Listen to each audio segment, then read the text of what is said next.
उस दिसंबर की सुबह जब पारा शून्य से नीचे जा चुका था, अनीता की नींद दरवाजे की किटकिटाहट से खुली। आंखें मलते हुए उसने देखा, सासू माँ कमरे में खड़ी थीं। सुबह के 5 बज गए हैं, अभी तक चूल्हा नहीं जला? सुशीला देवी की आवाज में वह तीखापन था जो अनीता अब पहचानने लगी थी।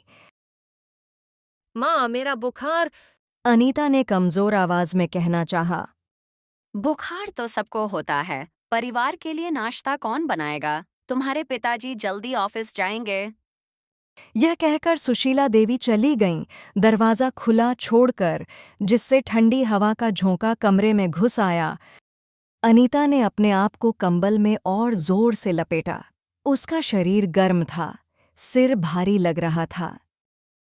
पिछले 3 दिन से वह बुखार से जूझ रही थी, पर घर के कामों में कोई रियायत नहीं मिली थी। उसका पति राहुल दिल्ली में नौकरी के सिलसिले में गया हुआ था। 2 महीने पहले ही तो उनकी शादी हुई थी और वह इस परिवार का हिस्सा बनी थी। कराहती हुई अनीता ने खुद को बिस्तर से उठाया। कमरे का तापमान बाहर से थोड़ा ही बेहतर था क्योंकि गर्मी के लिए सिर्फ एक ही हीटर था और वह पूरे घर में घूमता रहता था। रसोई में पहुंचते ही एक ठंडी हवा ने उसे जकड़ लिया। सीमेंट की फर्श बर्फ जैसी ठंडी थी। खिड़की का एक शीशा टूटा हुआ था जिसे अखबार से ढक कर रखा गया था, पर ठंडी हवा अंदर आ ही रही थी। अनीता ने चूल्हा जलाने की कोशिश की, पर माचिस की तीलियां नम हो चुकी थीं। 5वीं कोशिश में आग जली। धुएं ने उसकी आंखों में जलन पैदा कर दी, जो पहले से ही बुखार से लाल थीं। क्या हो गया है? धुआं पूरे घर में फैल रहा है। सासू माँ ने फिर प्रकट होकर कहा। माँ, लकड़ी गीली है। अनीता ने खांसते हुए कहा। तो पहले से सोचना चाहिए था। कल रात ही सूखी लकड़ी अंदर रख लेनी चाहिए थी। सुशीला देवी ने फिर वही उपदेशात्मक लहजा अपनाया। अनीता चुपचाप नाश्ता बनाने लगी। पराठे बनाते हुए उसके हाथ कांप रहे थे। ठंड से या बुखार से वह खुद नहीं समझ पा रही थी। सिर में एक तेज दर्द उठा और उसे दीवार का सहारा लेना पड़ा। क्या हुआ? सासू माँ ने पूछा, पर उनकी आवाज में चिंता नहीं, अधीरता थी। कुछ नहीं माँ, बस चक्कर सा आ रहा था। जल्दी करो, सबको जल्दी है। नाश्ता परोसने के बाद अनीता ने खुद कुछ खाने की कोशिश की, पर गले में दर्द के कारण निगलना मुश्किल था। वह वापस कमरे में लौटी और बिस्तर में घुस गई। ठंड लग रही थी, बुखार और तेज हो रहा था। दोपहर तक उसकी हालत और बिगड़ गई। जब सुशीला देवी ने दोपहर के खाने के लिए कहा, तो अनीता ने साहस जुटाकर कहा, माँ, मैं शायद आज रसोई नहीं बना पाऊंगी। डॉक्टर को दिखाने की जरूरत है। सुशीला देवी चुप रहीं, फिर बोलीं, ठीक है, आज मैं ही बना लेती हूँ। तुम आराम करो। पर यह रियायत अगले दिन तक नहीं टिकी। दूसरे दिन सुबह फिर वही दिनचर्या शुरू हुई। अनीता की हालत और खराब थी। डॉक्टर ने 2 दिन पूरी तरह आराम करने की सलाह दी थी, पर सुशीला देवी को यह आधुनिक लड़कियों की नाटकबाजी लग रही थी। उस दिन दोपहर को कुछ अनोखा हुआ। अनीता के ससुर श्रीमान शर्मा, जो आम तौर पर घर के मामलों में कम बोलते थे, ने सुशीला से कहा, अनीता की तबीयत ठीक नहीं लग रही। क्यों ना आज तुम ही रसोई का काम संभाल लो। मैं? मेरे गठिया का दर्द इन ठंडे फर्श पर और बढ़ जाएगा। सुशीला ने तुरंत जवाब दिया। तभी शर्मा जी के मन में एक विचार आया। एक बात सोचो, क्यों ना आज रसोई का काम अनीता के कमरे में ही हो जाए। सुशीला देवी ने हैरानी से उनकी ओर देखा। क्या मतलब? मतलब हम छोटा सा गैसी स्टोव, कुछ बर्तन उसके कमरे में ले जाए। वह बिस्तर पर बैठकर या लेटकर ही सब्जी काट ले, दाल चावल बना ले। इससे वह भी आराम करेगी और काम भी हो जाएगा। सुशीला देवी को यह विचार अटपटा लगा।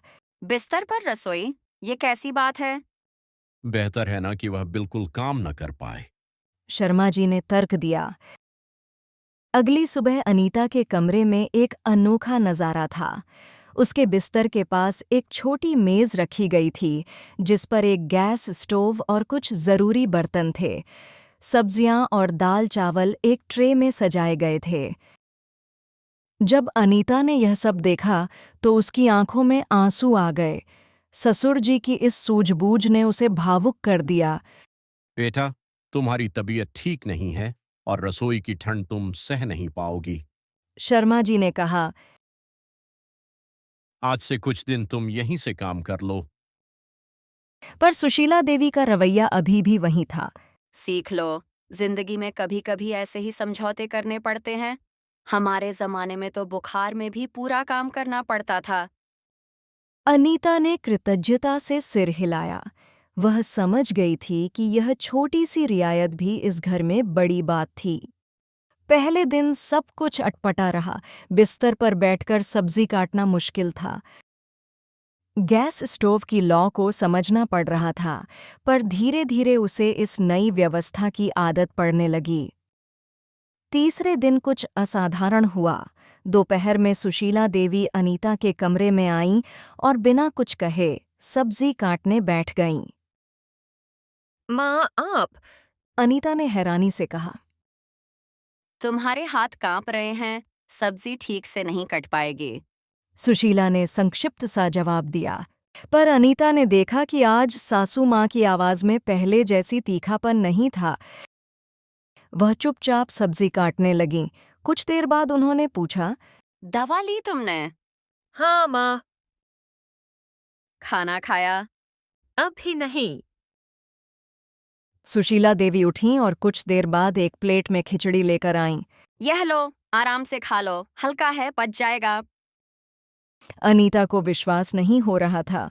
ये पहली बार था जब सासू माँ ने उसके लिए कुछ किया था। अगले कुछ दिनों में धीरे धीरे परिवर्तन आने लगा। सुशीला देवी रोज कुछ समय अनीता के कमरे में बिताने लगीं। पहले सिर्फ काम के सिलसिले में, फिर कभी चाय पीते हुए, कभी सिर्फ बैठकर। एक दिन सुशीला ने अचानक कहा, मेरी शादी के बाद जब मैं इस घर में आई थी तो मुझे भी तेज बुखार हुआ था, पर मुझे 2 दिन तक बिस्तर पर पड़े रहने की इजाजत नहीं मिली। मेरी सास ने कहा था, घर की बहू बीमार नहीं पड़ सकती। अनीता ने हैरानी से सुशीला की ओर देखा। ये पहली बार था जिस सासू माँ ने अपने बारे में कुछ बताया था। मैं 3 दिन बुखार में रसोई करती रही। सुशीला ने आगे कहा। चौथे दिन चक्कर खाकर गिर पड़ी। तब जाकर डॉक्टर बुलाया गया। डॉक्टर ने कहा था कि 1 दिन और देर होती तो निमोनिया हो सकता था। माँ, आपने? अनीता ने कहना चाहा। हमें जो सहना पड़ा, तुम्हें भी सहना चाहिए। यह सोच गलत है। सुशीला ने अचानक कहा। मानो अपने ही विचारों से बहस कर रही हों। पर कभी कभी लगता है कि अगर हमने सहा है तो अगली पीढ़ी को क्यों न सहे। एक हफ्ते बाद अनीता की तबीयत में सुधार आने लगा, पर अब वह बिस्तर पर रसोई नहीं करना चाहती थी। वह उठकर बैठ सकती थी, चल फिर सकती थी। पर हैरानी की बात यह थी कि सुशीला देवी ने कहा, अभी पूरी तरह ठीक नहीं हुई हो, कुछ दिन और यहीं से काम कर लो। पर माँ, मैं ठीक हूँ। डॉक्टर ने 1 हफ्ते आराम करने को कहा था, पूरा करो। अनीता समझ गई कि यह सासू माँ की अपनी तरह की चिंता थी। उन दिनों में कुछ और बदलाव आए। शर्मा जी कभी कभी अनीता के कमरे में आकर बैठ जाते, अखबार पढ़ते या सिर्फ चाय पीते। पहली बार अनीता को लगा कि वह इस परिवार का हिस्सा है, कोई बाहरी नहीं। एक दिन सुशीला देवी ने अनीता से पूछा, तुम्हारी माँ कैसी हैं? अनीता ने अपनी माँ के बारे में बताया, कैसे वह हमेशा उसकी परवाह करती थीं, कैसे बीमार पड़ने पर वह खुद उसके सिर पर हाथ रखकर बैठती थीं। सुशीला चुपचाप सुनती रहीं, फिर बोलीं, मेरी माँ मुझे बचपन में कहानियाँ सुनाया करती थीं। जब मैं बीमार पड़ती तो वह मेरे पास बैठकर कहानियाँ सुनाती।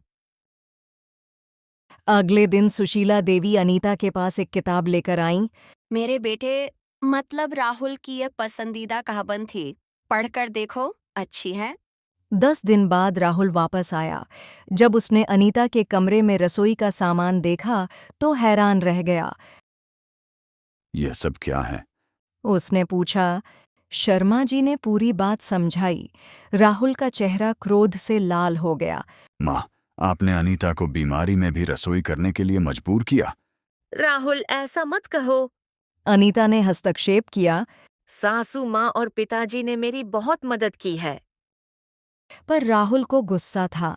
वह अपने कमरे में चला गया और सामान पैक करने लगा। क्या कर रहे हो?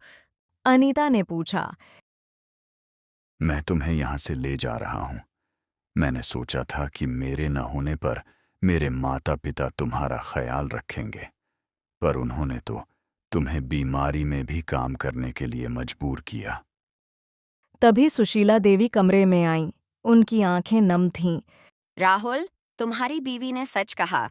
हमने गलती की, पर हम सुधर रहे हैं। उन्होंने कहा। यह बिस्तर पर रसोई का विचार तुम्हारे पिता का था, ताकि अनीता आराम कर सके और काम भी हो जाए। राहुल ने अपनी माँ की ओर देखा। वह जानता था कि उसकी माँ के लिए यह कबूल करना कितना मुश्किल होगा कि उससे गलती हुई। मैं समझती हूँ कि मैं कठोर रही हूँ, सुशीला ने आगे कहा। पर इन दिनों मैंने अनीता के साथ बिताए, उससे बातें की, तो समझ आया कि हर पीढ़ी अलग होती है और सहना ही एकमात्र रास्ता नहीं है। राहुल ने अपना सामान रख दिया। उसने अपनी माँ को गले लगा लिया। ये पहली बार था जब उसने वयस्क होने के बाद माँ को इस तरह गले लगाया था। अगले कुछ हफ्तों में घर में एक नई सकारात्मक ऊर्जा आ गई। अनीता अब पूरी तरह ठीक हो चुकी थी और वह रसोई में वापस आ गई थी। पर अब कुछ बदलाव हुए थे। सुशीला देवी अब अनीता की सहायता करतीं बजाय उस पर हुक्म चलाने के। वे साथ मिलकर खाना बनातीं, कभी-कभी गप्पे मारते हुए। एक दिन सुशीला ने कहा। अनीता, मैंने सोचा है कि रसोई की खिड़की का शीशा बदलवा देना चाहिए। तुम्हारी तबीयत खराब हुई थी तो एक कारण यह ठंड भी थी। पर माँ, आपने कहा था कि पैसे बचाने हैं। अनीता ने कहा। स्वास्थ्य से बड़ा धन कोई नहीं। कुछ महीने बीत गए। अब गर्मियां आने वाली थीं। एक दिन अनीता और सुशीला देवी साथ बैठकर आम का अचार डाल रही थीं। माँ, मैंने सोचा है कि मैं एक छोटा सा ब्यूटी पार्लर खोलूं। अनीता ने हिचकिचाते हुए कहा। सुशीला देवी ने उसकी ओर देखा। तुम्हें ब्यूटिशियन का कोर्स किया हुआ है ना? हाँ माँ, शादी से पहले किया था। मैं घर पर ही शुरू करूंगी, फिर देखूंगी। सुशीला ने कुछ पल सोचा, फिर बोली। अच्छा विचार है, मैं तुम्हारी मदद करूंगी। अनीता की आंखें चौंधिया गईं। सच्ची माँ? हाँ, तुम्हारी अपनी पहचान होनी चाहिए। सिर्फ घर की बहू बनकर रह जाना, यह तुम्हारे लिए पर्याप्त नहीं है। यह वह बात थी जिसकी अनीता ने कल्पना भी नहीं की थी। उसने सासू माँ को गले लगा लिया। शुक्रिया माँ। नहीं, शुक्रिया मुझे कहना चाहिए। सुशीला ने कहा। तुम्हारे आने से मैंने बहुत कुछ सीखा है। मैंने सीखा कि कठोरता से ज्यादा ताकत कोमलता में होती है, और यह कि बदलाव डरावना नहीं, जरूरी होता है। अगली सर्दियां आईं, पर इस बार रसोई में बदलाव आ चुका था। खिड़की का शीशा नया लग चुका था। फर्श पर गर्म कालीन बिछा था। एक कोने में हीटर रखा था। एक सुबह अनीता रसोई में नाश्ता बना रही थी। सुशीला देवी अंदर आईं। सुबह सुबह ठंड कितनी है? हाँ माँ, पर अब रसोई में काम करना आसान है। अनीता ने मुस्कुराते हुए कहा। वह दिन याद है जब तुम बिस्तर पर रसोई बना रही थीं? सुशीला ने पूछा। कैसे भूल सकती हूँ माँ, वह तो मेरी जिंदगी का टर्निंग पॉइंट था। तभी राहुल अंदर आया। क्या बातचीत चल रही है? बस पुराने दिनों की यादें ताज़ा कर रहे थे। वह बिस्तर पर रसोई वाले दिनों की? राहुल ने मुस्कुराते हुए पूछा। हाँ, कभी कभी एक अजीब सी स्थिति ही रिश्तों को मजबूत बनाने का काम करती है। उस सर्दी की एक और घटना याद आती है। अनीता का ब्यूटी पार्लर चल निकला था। वह अब महीने में अच्छी कमाई करने लगी थी। एक दिन उसने अपनी पहली कमाई से सुशीला देवी के लिए एक स्वेटर खरीदा। यह क्या है?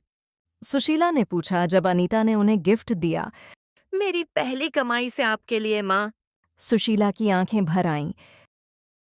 मेरे लिए? हाँ माँ, आपकी वजह से ही मैं यह सब कर पाई। सुशीला ने स्वेटर को गले लगा लिया। यह सिर्फ एक स्वेटर नहीं था, बल्कि प्यार और सम्मान का प्रतीक था। आज भी जब सर्दियां आती हैं, तो इस परिवार को उन दिनों की याद आती है, जब अनीता बिस्तर पर रसोई बनाती थी। कभी कभी जिंदगी में ऐसे अजीब समझौते ही नए रास्ते खोल देते हैं।